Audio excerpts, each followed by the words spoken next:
Today, I'm giving you a brief highlight on prayer and fasting.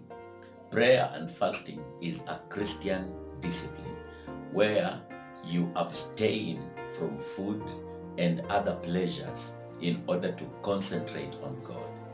Now, I want us to understand that prayer and fasting is for you as the believer. It is not for God. It is for yourself. It is to beat your body, to discipline your body, to submit your body to the Spirit.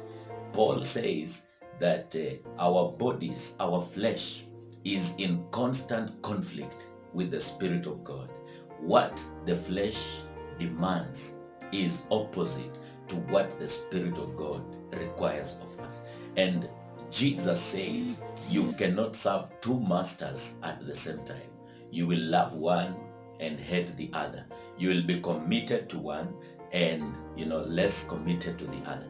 And therefore, these masters are your flesh.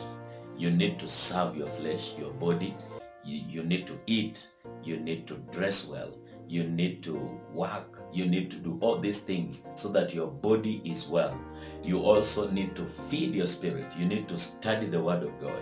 You need to pray. You need to fellowship. You need to praise and worship.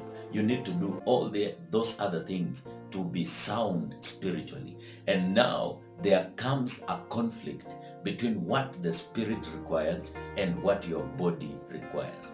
And so prayer and fasting is to enable you to silence your flesh, to discipline your flesh so that you are able to concentrate on the spirit. Because many times the flesh and its demands becomes a diversion and a distraction from what the Spirit of God requires.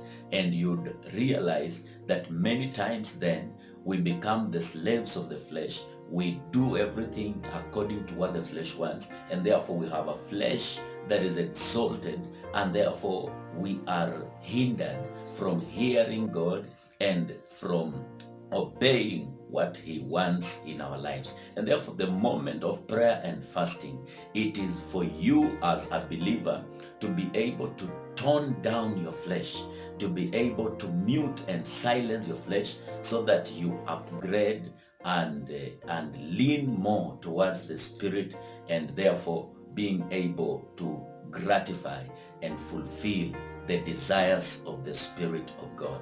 And therefore it is not that prayer and fasting is to pull God towards you.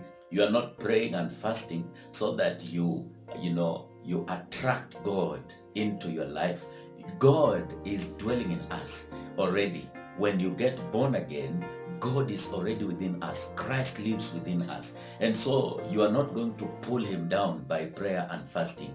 You are not going to attract him by prayer and fasting. But you are doing prayer and fasting so that you are able to concentrate on the Spirit. God bless you. See you again another